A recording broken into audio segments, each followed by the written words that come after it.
la patinoire avec l'arbitre de la rencontre, effectivement entre Dinamo Riga qui est en maillot bleu et le Motor Ceske Budejovic qui est en maillot blanc et culotte rouge.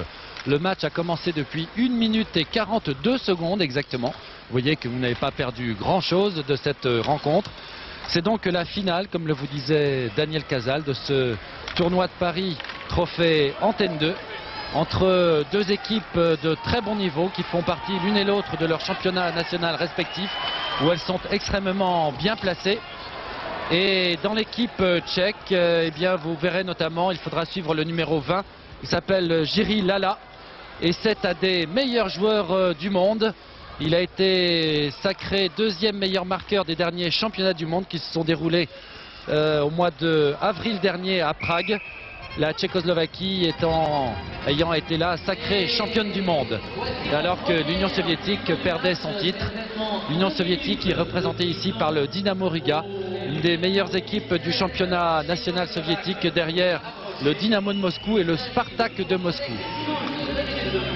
Alors avec Tristan Alric, notre confrère de l'équipe, nous allons vous décrire cette rencontre en vous rappelant que le Dinamo Riga a battu jeudi soir, c'était devant les caméras d'Antenne 2, l'équipe des Français volants renforcée par le Canadien Guy Lafleur par le score lourd mais qui ne doit pas seulement se juger par le score difficile de 16-1 mais surtout par les prestations fournies par les deux équipes. Une remarquable prestation des Soviétiques et une bonne prestation aussi des Français volants qui ont peut-être manqué un petit peu de réalisme mais qui malgré tout n'ont pas été complètement ridicules, loin s'en faut. Et de leur côté, les Tchèques sont qualifiés pour cette finale en battant l'équipe d'une sélection de juniors majeurs québécois de Montréal exactement par 4-3. C'était aussi jeudi en début de soirée.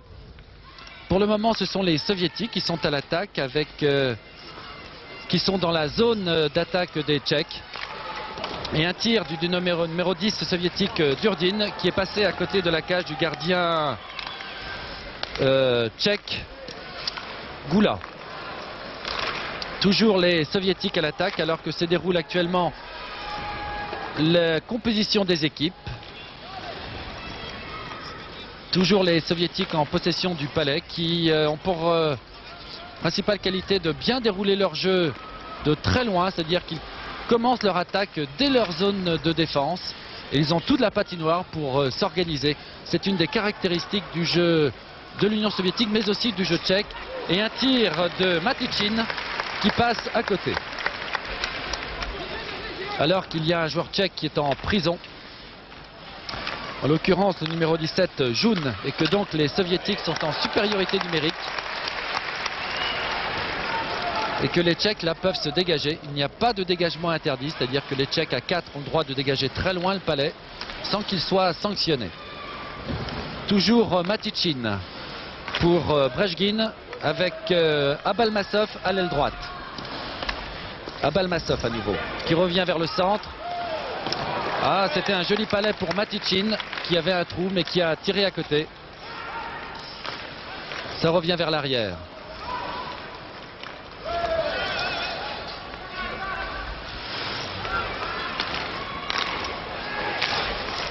Tir de l'arrière Kuznetsov qui ne donne rien. Alors Gilles, il faut rappeler quand même que cette équipe du Dinamo de Riga, donc l'équipe soviétique qui joue actuellement contre l'équipe de Budejovic, l'équipe tchécoslovaque, est actuellement classée 4e du championnat du RSS après 22 matchs. En effet, je ne vous étonnerai pas en vous disant que la première équipe du championnat du RSS c'est le CSKA de Moscou avec ses très nombreux internationaux, suivi du Dynamo de Moscou qui est 2e et 3e le Spartak de Moscou. Donc 3 équipes de Moscou en tête. Et ce qui est quand même important à signaler aujourd'hui, c'est que le Dinamo de Riga a battu le CSKA de Moscou, ce qui est un exploit. Le premier match qui avait eu lieu à Riga, Riga avait perdu 5-1 chez eux. Et ce club a pris la revanche à Moscou, et ça il fallait le faire en battant le CSKA 3-2. Il faut rappeler qu'il y a une volonté fédérale en Union soviétique qui veut que les meilleurs joueurs soviétiques soient regroupés dans les équipes moscovites. Voilà, c'est ce qui explique que nous avons 3 équipes de Moscou en tête du championnat du RSS. Mais je vous assure que ce n'est pas parce qu'il n'y a pas d'internationaux dans cette équipe du Dinamo de Riga que ce n'est pas une bonne équipe. C'est au contraire une très grande équipe. Et là, il y a hors-jeu puisque le palais était sorti avait dépassé la ligne bleue, était ressorti de la ligne de la zone d'attaque soviétique. Alors il est important aussi de préciser que l'entraîneur de l'équipe soviétique n'est autre que Vladimir Yurzinov, 45 ans, qui est à Riga depuis maintenant 6 ans, qui est un ancien joueur international du Dynamo de Moscou et qui est surtout l'assistant de Viktor Tikhonov, le célèbre coach, l'entraîneur national du RSS depuis maintenant 8 saisons. Tikhonov qui a peut-être du souci à se faire après la défaite de son équipe au dernier championnat du monde devant la Tchécoslovaquie et surtout au tournoi des Izvestia contre toujours la Tchécoslovaquie. C'était il y a une quinzaine de jours. L'entraîneur tchèque s'appelle Jaroslav Jager. Il a 37 ans, c'est un ancien gardien de but du Sparta de Prague et puis de Budejovic, le club qu'il coach aujourd'hui. C'était l'entraîneur des juniors pendant 5 ans dans le club et puis cette saison il a remplacé monsieur Severny. Pour le moment, les Soviétiques semblent avoir pris un petit peu les choses en main dans cette rencontre et dominent, alors que une crosse d'un joueur soviétique a été cassée dans cette remise en jeu. C'était la crosse de Sostak que l'on voit ici, le gardien tchèque Konzal. Alors, il est bon de rappeler que les deux équipes évoluent dans leur première division de leur championnat respectif depuis plus de 15 ans, donc ça montre la qualité de ces deux formations. Et le Budejovic est également la moitié de son championnat, 22 matchs, et se trouve actuellement à la 6e place. La 6e place qui était exactement celle que le club avait obtenue l'an passé à la fin du championnat en Tchécoslovaquie. Et donc dans cette équipe tchèque, il y a un très grand joueur qui s'appelle Jiří Lala. Et puis il y a aussi Korbela, le numéro 6 qui a été dans l'équipe qui a terminé 2e des Jeux Olympiques. Alors il est bon de préciser que Jiří Lala, qui est la star de cette équipe de Budejovic, a quand même été opéré du genou cet été, il faut quand même le préciser. Et malgré cette opération, eh bien on a vu un Jiří Lala impérial il y a 2 jours ici à Bercy. Il a fait un match extraordinaire. Il y a eu un dégagement interdit, on revient donc dans le camp soviétique. Les soviétiques qui récupèrent le palais par Kerch. Kerch qui part très rapidement à l'attaque, contré par les Tchèques qui récupèrent le palais avec un tir qui ne donne rien. On revient avec Benisek qui a redonné le palais. C'est Serk là qui s'est fait subtiliser avec le numéro 10, Sèche, exactement. Ah, les Soviétiques ont un sens de la protection du palais tout à fait fantastique. Et une organisation de jeu. Sèche à nouveau le barbu. À l'arrière pour Benisek. Benisek derrière lui pour Souchegnov. Ah, les Russes en contre-attaque ont intercepté le palais et il est rentré. Il a hésité un moment sur la ligne. Et il a fini par rentrer dans la cage de Peter Konzal. Donc 1-0 pour le Dynamo de Riga. On revoit cette action. Un tir malgré l'opposition de Berezhnev. Le palais, regardez-le. Il vient heurter la cage et puis il hésite sur la ligne. Et c'est pratiquement le gardien qui le fait rentrer. Je me permettrai, Gilles, de faire une observation. À mon avis, le règlement, ayant été arbitre modestement en France il y a quelques années, j'ai remarqué que le palais n'avait pas franchi complètement la ligne de but. Et je crois qu'a priori, dans le règlement, il est dit que le but n'est pas valable tant que le palais n'a pas complètement franchi la ligne. J'espère que les téléspectateurs auront vu mieux la chose que nous ici. Et j'ai bien l'impression que le but n'y était pas. Mais enfin, seul l'arbitre est juge de donner le but. Mais je précise bien qu'il faut normalement que le palais ait franchi complètement la ligne rouge de but. Pour que le but soit valable. Un but qui est donc attribué à Lubkin, le numéro 14 de la sélection soviétique de l'équipe du Dynamo de Riga. Ah, il va y avoir, je pense, une réaction tchèque dans les moments qui viennent.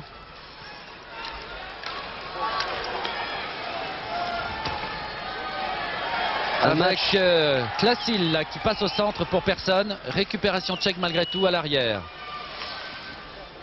Kolda qui passe loin à l'avant. Récupération soviétique.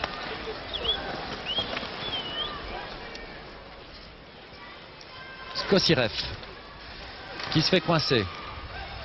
Attention à la contre-attaque. Allez.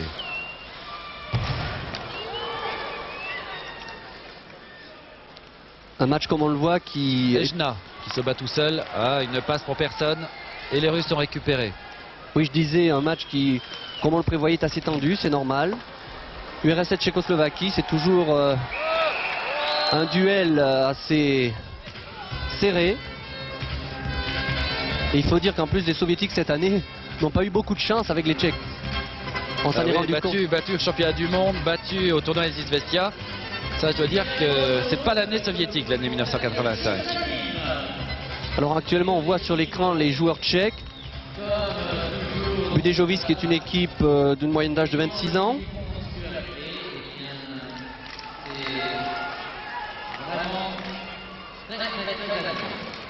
Le palais est sorti.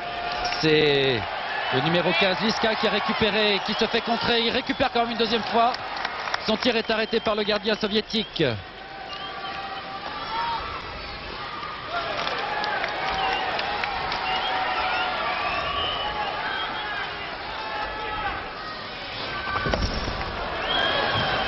Comme on le voit, le rythme est assez soutenu, l'engagement aussi. Ça va très très vite. Attaque de Brejgin là. À droite, oh là là, oui. Dommage qu'il n'ait pu contrôler le palais. Il a été un petit peu emporté par son élan sur cette action. Narok.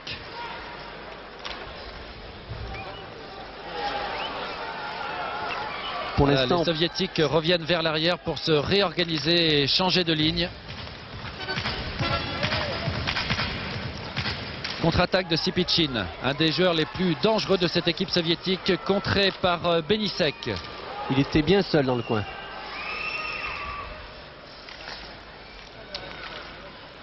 Pour l'instant, ce sont les Soviétiques qui monopolisent le palais. Balmassov là-bas. Revient au centre. Tir de Zinoviev. Et Freymani vient récupérer. Oh, c'était une très jolie action. Ah, ça c'était dangereux. Malheureusement, il n'y avait pas de soviétique devant le gardien Konzal. Et hors-jeu de passe, me semble-t-il. Oui, alors il faut rappeler donc que cette équipe de Budějovice, comme je vous disais tout à l'heure, est composée de joueurs du moyen âge de 26 ans. Et cette équipe a un statut très particulier puisque la moitié des joueurs sont des étudiants et l'autre moitié sont employés par le sponsor du club, qui est l'usine de Motor. C'est d'ailleurs pour cela que le club s'appelle Motor CSKA Budějovice. Riga, en ce début de troisième quart-temps, et comme le rappelait Thierry Lacarrière, le hockey ça peut aller très très vite. Et que 6-2, rien n'est fait. Surtout si Motor CSKA Budějovice concrétise les actions qu'elle a pu mener au cours du deuxième tiers-temps. Une équipe qui était beaucoup plus incisive qu'en première période, qui avait bien trouvé ses marques.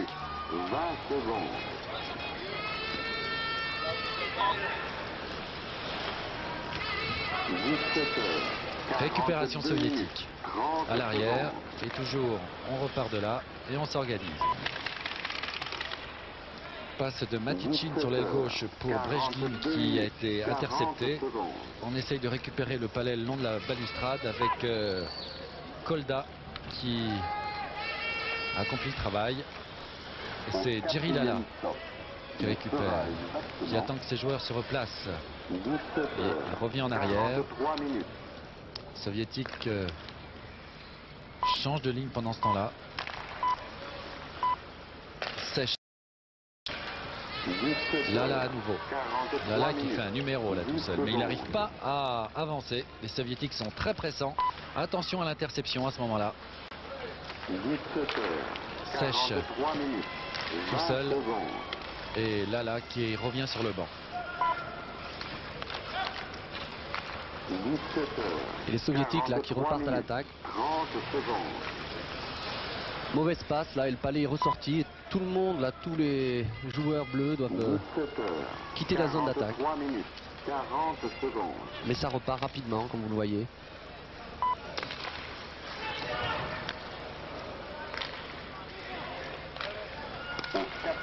Contre-attaque avec Benisek. Il a laissé derrière pour Sèche. Sèche qui ne peut pas passer. Il était bloqué par Taboline.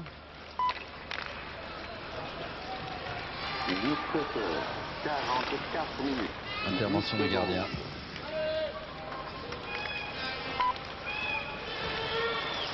Souchanek 17h44 qui a tiré à côté du gardien soviétique Vassilenok. 17h44 minutes. 30 secondes. Un match qui pour l'instant n'a pas pris encore son rythme au troisième tiers. On s'observe, le public n'a pas l'occasion de vibrer vraiment pour l'instant. 44 minutes. 40 secondes. Ah, ça effectivement là, Belavski s'est bien fait coincer. C'est un petit peu confus. Contre-attaque, première contre-attaque tchèque avec Souchanek qui se trouve face à 3 défenseurs soviétiques. Et là, il n'y a pas grand-chose à faire. Ou une interception et peut-être un tir de Knotek. Non, il est empêché de tirer par Kerch. 17h45 minutes. 10 secondes.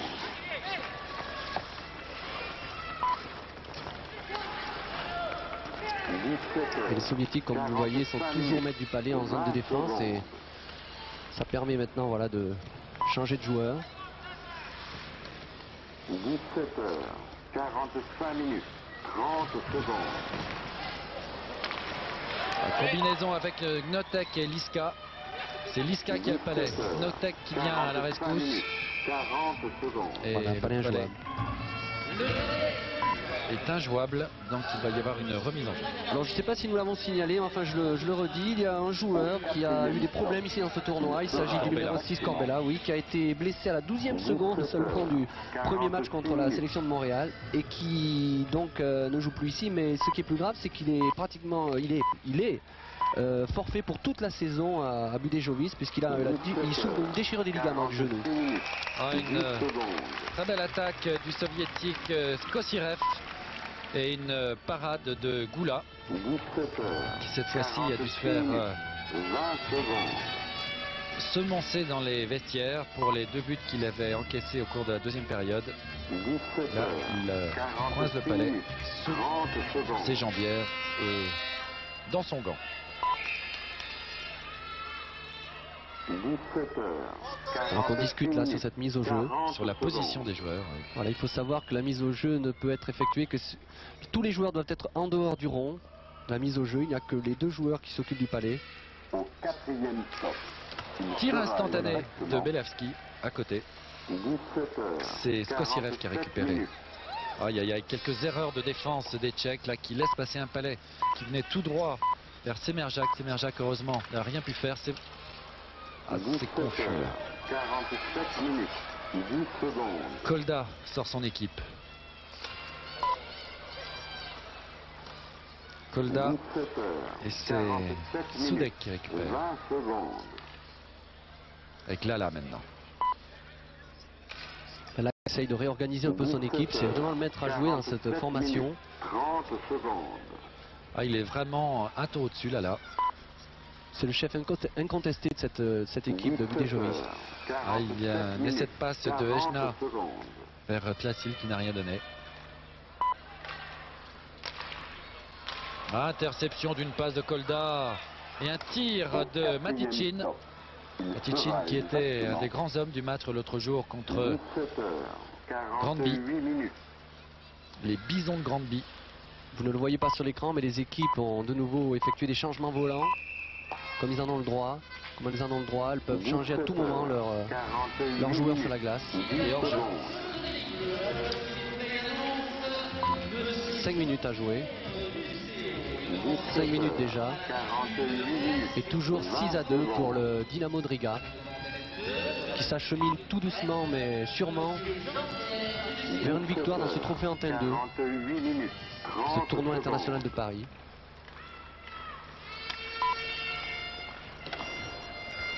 h 48 minutes, 40 secondes. Et toujours Tchetch, le barbu, Le brave soldat. qui a une étonnante ressemblance avec un joueur de Caen qui s'appelle Guy de Harburn, Quatrième stop. un joueur de Saint-Pierre-et-Miquelon. 17h, 49 minutes.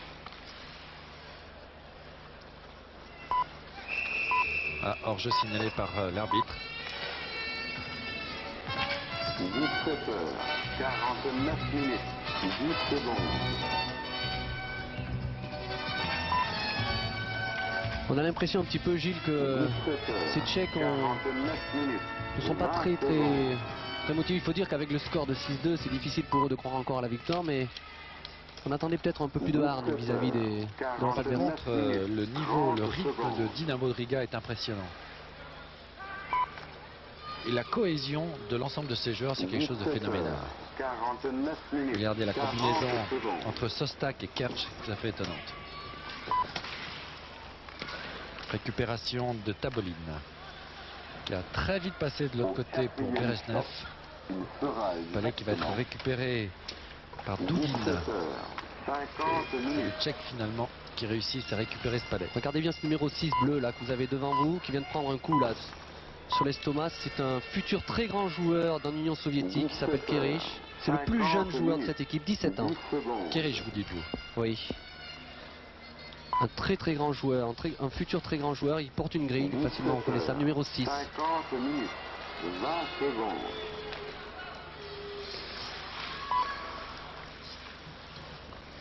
« 17 heures, 50 minutes. Ah, les combinaisons, 30 regardez. secondes. On a... Ah, dommage que Semerja qui a raté son tir, ce qui permet aux Tchèques de contre-attaquer avec Ejna Tuchel qui se fait contrer. 50 Oui, minutes. il n'a pas pu tirer. Fait toujours par Semerja qui est omniprésent. Contre-attaque avec Sostak. Sostak qui va peut-être passer à Belavski, voilà c'est fait. Belavski qui est pris par 3 défenseurs tchèques. Ah, là on commence à Altercation. se... Et voilà. Entre Belavski et un Tchèque. 51 minutes. Ah oui, il aime pas la se faire toucher celui-là. Ah, c'est chaud là. Ah oui. Et Susceptible, d'ailleurs, c'est susceptible les joueurs de hockey. Là. et l'arbitre, M. Abravanel, fort justement, va le calmer un petit peu en l'envoyant en prison. Je pense que c'est lui. Ouais. Belavski. Une nouvelle occasion pour 51 minutes. Budejovic de revenir un petit peu au score, puisque pendant 2 minutes, le Dynamo de Riga va jouer en infériorité numérique à 4 contre 5. 17 heures, 51 minutes. 30 secondes. Alors que nous en sommes à la 7e minute de ce 3e tiers-temps. Voilà, qui demande à... Et les Tchèques ont sorti l'Altiri avec Kelzer, Holda, Lala sur la glace. Et Ejna à l'avant. C'est Lala qui essaye d'aller chercher ce palais qui est contrôlé par Dourdine. Exactement. Lala, mais qui marque, fantastique. Une sortie, Quel joueur. une sortie vraiment très périlleuse là Ouais. du gardien de but, qui à mon avis a pris beaucoup trop de risques. 17 heures, 52 minutes. 10 Et à secondes. 6-3 alors qu'il reste encore un petit peu moins de 13 minutes à jouer. Eh bien, rien n'est perdu. Vous voyez la lutte. Lala qui va récupérer ce palais avec l'aide de Ejna. La sortie du gardien soviétique et Lala qui contrôle le palais, qui rentre dans le but de Vassilonok. Jiri Lala qui incontestablement est la grande vedette de ce tournoi de Bercy chez les Voilà, regardez le Tchécoslovaques. travail de Lala. Un très Bout de la grand crosse, joueur. il va contrôler le palais. Et regardez le travail de patineur de Lala. Formidable travail de Voilà. patineur. Au 4e temps, Jiri Lala, il sera 2e buteur exactement du championnat du monde, 17 heures, 53 et qui pourtant a minutes. été opéré du genou cet été. Mais apparemment, cette opération ne lui a pas diminué ses qualités. 17 heures, Ah, cela va 53 redonner minutes. du cœur à l'ouvrage 10 secondes. au Tchèque qui contre-attaque avec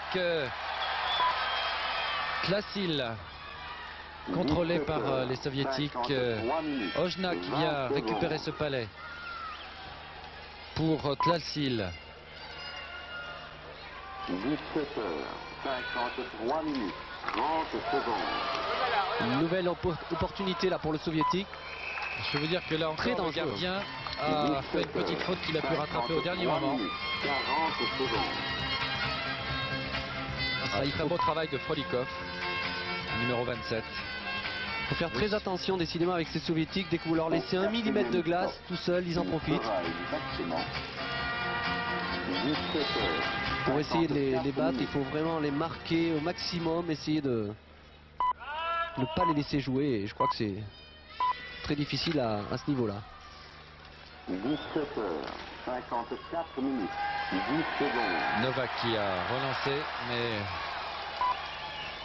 finalement Freymani qui vient récupérer, qui passe à Zinoviev. 54 minutes, 20 Récupération secondes. de Dourdine qui se fait coincer, qui perd le palais. Ça chauffe derrière les buts de Vasilonok. 17h, Soviétique récupère 54 finalement. minutes, 30 secondes.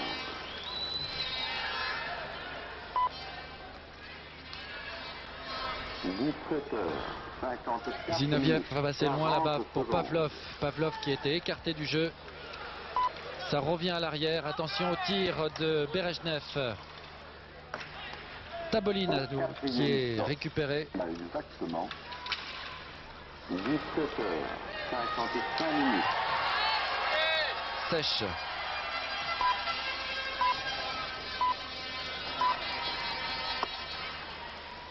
– 17h55 minutes. Taboline. 10 secondes. Sipichin. Très loin à l'avant pour Oui, Doudine, en jeu. et qui était hors jeu. Monsieur Frodin, le juge de ligne, a signé effectivement en jeu de 20 passe. secondes. Comme je vous l'ai dit tout à l'heure, il faut que lorsque l'on fait une passe, il faut que le palais, il ne faut pas que le palais passe deux lignes. 55 minutes. 30 secondes. Doudine là, qui était hors jeu de passe quand il a reçu le palais. Côté tchèque, c'est Ejna qui va recevoir le palais. Il sera exactement 17h56 minutes. Un palais qui était pour Klassil. Difficile de rattraper des passes aussi fortes. Aérienne, oui, en plus. Kolda là, se bat. Non, mauvais contrôle et c'est Sostak. Sostak Kerch. Et voilà, monsieur Abravanel qui vient de siffler une pénalité. 56 minutes. 20 secondes. Kerich ou Kerch, je ne sais pas comment il faut prononcer, qui reste allongé sur la glace. Il a été blessé. 56 minutes. 30 secondes. C'est celui dont je vous parlais tout à l'heure. C'est l'occasion d'en parler plus longuement. Voilà, le plus jeune joueur de cette équipe du Dynamo de Riga et qui, à mon avis, va être un des plus grands joueurs peut-être que l'Union soviétique ait connu. Ce n'est pas exagéré de le dire. Vladimir Yozinov me l'a confirmé ce matin.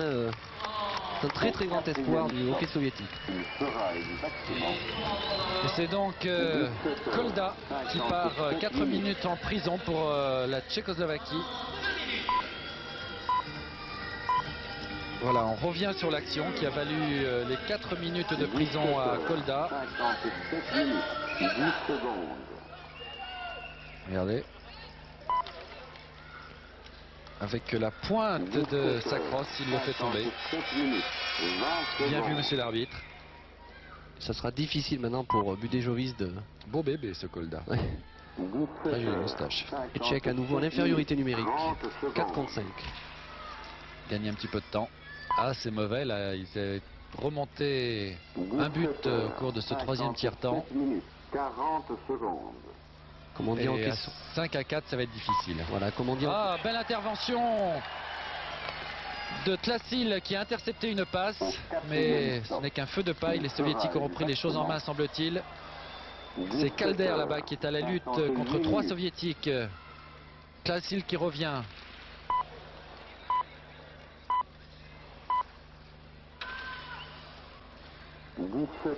Les Soviétiques vont s'organiser. Une petite incompréhension là entre deux joueurs. Ça ne devrait pas tarder à repartir. Avec Semerjak, 58 minutes. 20 Belerski. secondes. Évidemment, les hockeyeurs soviétiques ont un joueur en plus, donc... Ouais. Ah, c'est facile, ça aide. 58 minutes. 30 secondes. Voilà l'arbitre Voilà, suit. pas les non jouables. Encore 54 secondes de pénalité pour Kolda. 17h. Et on est à- voilà. 40 secondes. Budejovic qui est devenu Budvar ici. On ne sait pas quel miracle. Je crois qu'ils ont simplement voulu contracter un petit peu le nom. C'est vrai que c'est un nom un petit peu compliqué que Motor Seske Budejovic. Budejovic qui est une ville de 100 000 habitants, contrairement à Riga qui en compte 800 000. Mais rien ne vous échappe en géographie, mon cher Tristan. Vous êtes incollable. Et Budejovic c'est la capitale de la Bohème du Sud. Calder, là, le capitaine de cette équipe de Budejovic qui revient au banc. 10 secondes.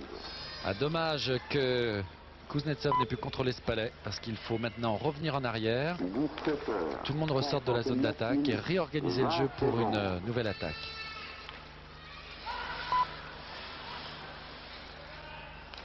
Kuznetsov. 59 minutes. À 30 droite secondes. pour Brejin. Matichin qui perd le palais. 17 heures. C'est Kuznetsov qui va le chercher. C'est bon pour les Tchèques qui n'ont plus Ouais, que qui 20, gagnent du 20 temps. secondes à attendre pour Ouais, l'instant Kolda pour plus 20 récupérer secondes. leurs joueurs. Attention à la contre-attaque rapide de Brechin. Brechin, c'est Matichin qui récupère le palais à gauche. Voilà, plus que 10 secondes avant la fin de la pénalité. 18 heures. À Balmasov. Comme le voyez sur le... tir de Kuznetsov qui ne donne rien. Voilà. Et Frolikov à gauche. Et à nouveau les deux équipes à égalité. 18 heures. 5 contre 5. 0 minutes. 10 secondes.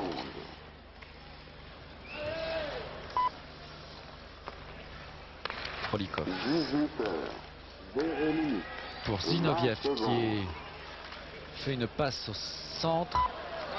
Balmasov a essayé de tirer, mais oula, a bien arrêté ce 0 palais. minutes.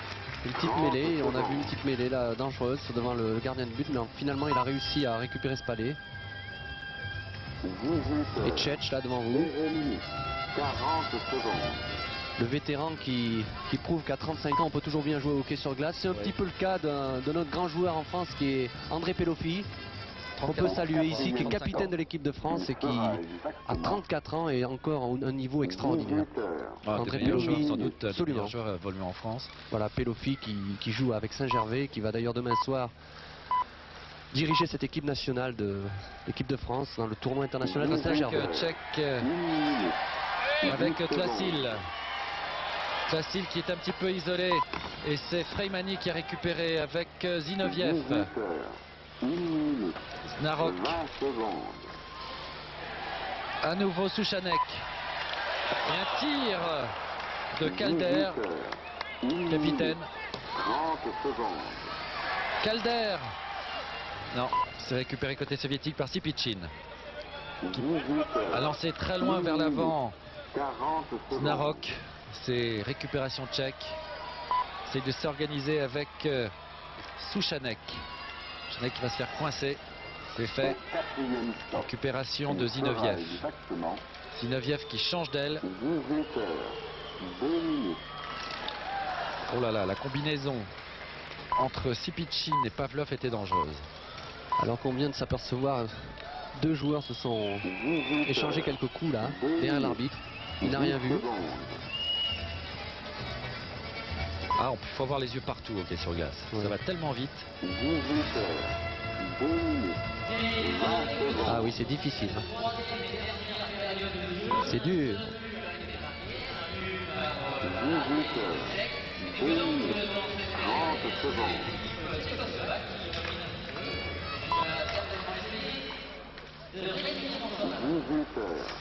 Soviétique toujours maître du palais. 40 secondes. Un tir de l'aile gauche. Très beau, mais un bel arrêt aussi du gardien de but. Oui, c'était Bereshnev qui avait tiré l'arrière.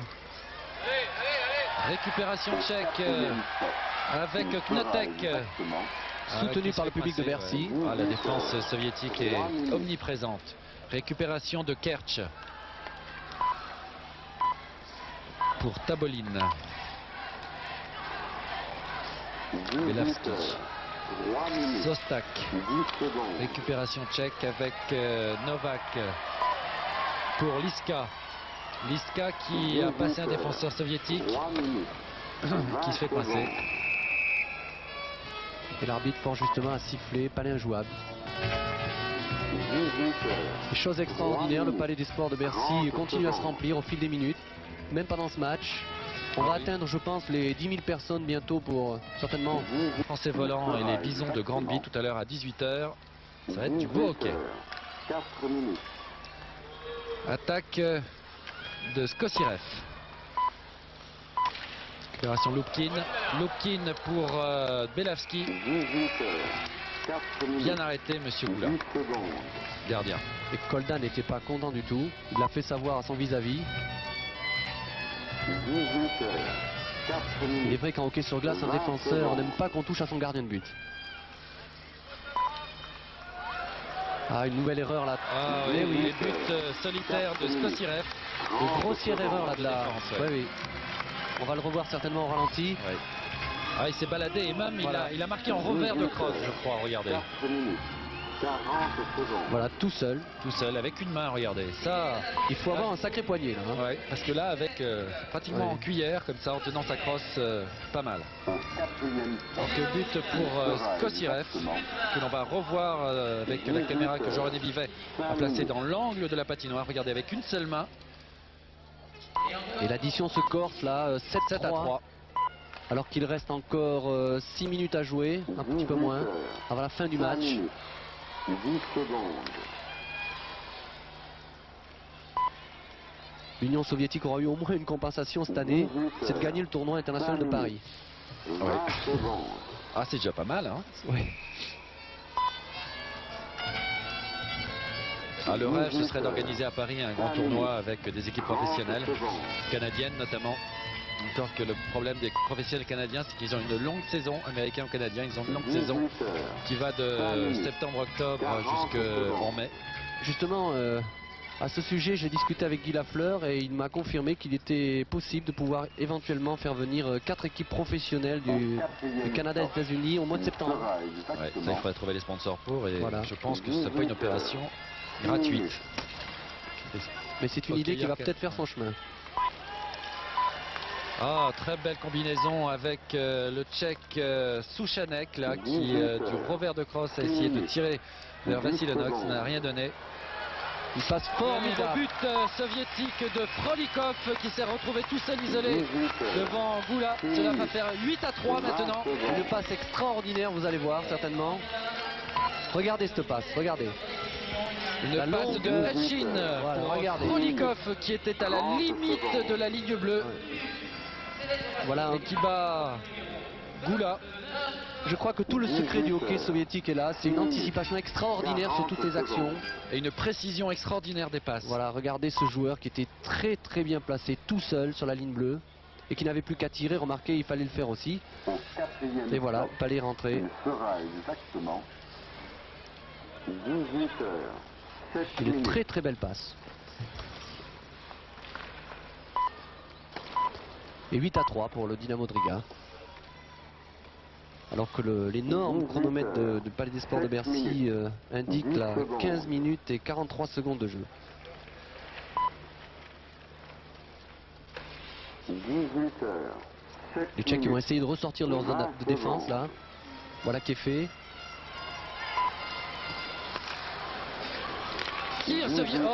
Tir du numéro 8 tchèque 30 secondes. Novak. Et oui, Liska était là Un petit aussi. peu perturbé parce que mon téléviseur a quelques soucis devant moi. 18 heures. C'est Novak, celui qu'on a vu tourner tout à l'heure, qui va récupérer le palais là, qui passe en arrière avec le patin. Récupération soviétique du numéro 23, Sipichin. 4e stop. Il Moins sera présent sur la glace qu'il n'a été jeudi. Sipichin, oh là là, attention. Une petite confusion là de Znarok qui s'est un petit peu mélangé les patins.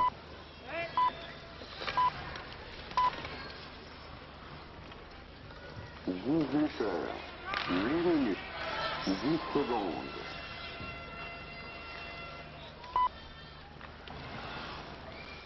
Les Tchèques qui n'arrivent décidément pas à s'organiser pour sortir de leur zone de défense là. 20 secondes.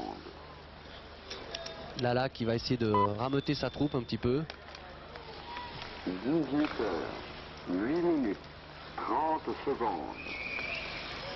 Il est évident que si on n'arrive pas à sortir de sa zone de défense, il sera difficile d'aller marquer des buts. D'ailleurs, le public commence à siffler. 18 heures. Ejna 8 minutes. pour Tchalsil, ça ne donne de rien. Soviétique récupère pour Sostak qui a perdu le palais. C'est Tabolin qui vient le chercher. Tabolin passe de l'autre côté de la patinoire pour Belavski. Belavski, Il sera exactement. ça revient pour Sostak. 18 heures. Tabolin à l'arrière. 9 minutes.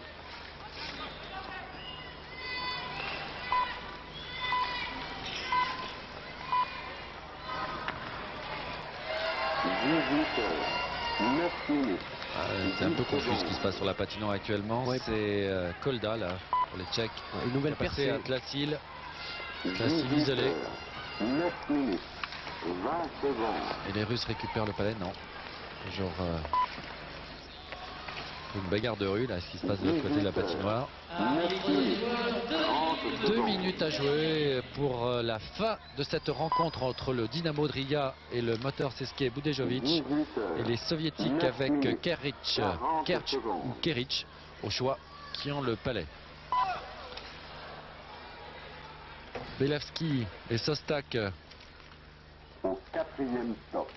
Il sera exactement Soviétique de nouveau en attaque là. Voilà, ça y est, ils ont franchi la ligne bleue. Belevski, toujours Belevski, tire.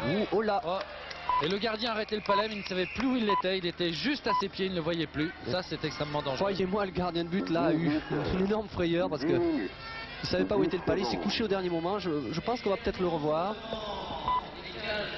Ah là, 18 heures. ça n'est fallu vraiment de très peu pour que 20 secondes. l'équipe de Riga marque un 9e but. Voilà, on le voit. Vous allez voir le gardien de but qui 18 ne savait pas où se trouvait le puck. 10 minutes. 30 Regardez. secondes. Il le suit. Si, quand même, il le voyait, mais ça a été just, comme on dit. 18 heures. 10 minutes. 40 secondes. Et c'est reparti là. Parti avec Calder sur l'aile droite. Contre-attaque soviétique très loin. C'était pour Belevski, ça n'a rien donné. 18 heures. 11 Setch a minutes. récupéré. À nouveau Setch sur l'aile droite qui laisse passer le palais. C'est récupéré et détourné par Durdin qui a donné à l'avant 18 heures. pour personne. 11 Et minutes. c'est Benisek. 10 secondes. Benisek. Alors que nous entrons dans la Souchanek. dernière minute du Souchanek, match. il reste 40 secondes à jouer. 18 heures. 11 minutes. 20 secondes. Et une action Peut-être une chance, de Calder. Toujours Calder qui va recentrer pour Calder à nouveau qui a fait le tour de la patinoire. Le tour du 30 but. secondes. Benisek tire, il rate ce tir. Oh, c'est dommage. Passe à l'aile droite pour Souchanek. 18 heures. 11 minutes. 40 Plus que 30 secondes, un peu moins de 30 secondes de jeu à la fin de ce match. Le palais est parti de l'autre côté de la patinoire. Voilà, l'arbitre siffle un Dégagement dégagement interdit. interdit. Il reste 18 secondes à jouer exactement. Sera exactement. Je crois qu'il n'y a pas grand-chose à dire sur la victoire de Dynamo de Riga. Oui, C'est vraiment... Effectivement, c'est une victoire tout à fait logique des Soviétiques qui ont montré qu'ils avaient un jeu plus complet, plus construit, Tristan aussi. Oui, je m'attendais, je suis un petit peu déçu. Je m'attendais peut-être à une résistance plus coriace, un petit peu des Tchèques, mais je crois que... Ah, de toute façon, à chaque fois, il faut une très grande équipe tchèque pour battre une équipe soviétique Oui. de toute manière. Ah, je crois que les Tchèques, là aussi, regardez, s'étaient concertés pour essayer de récupérer le palais. 30 secondes. Malheureusement, ils n'ont pas réussi. Et c'est Voilà, plus 10 camarade secondes. Kerich qui avait récupéré 18 heures. avec Brechin. 11 minutes. 40 secondes. Voilà, c'est fini. Jaune.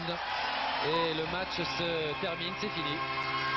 Donc victoire du Dynamo de Riga sur le Motor CSKA Budejovic. Dynamo de Riga qui remporte donc ce tournoi de Paris Trophée Antenne 2.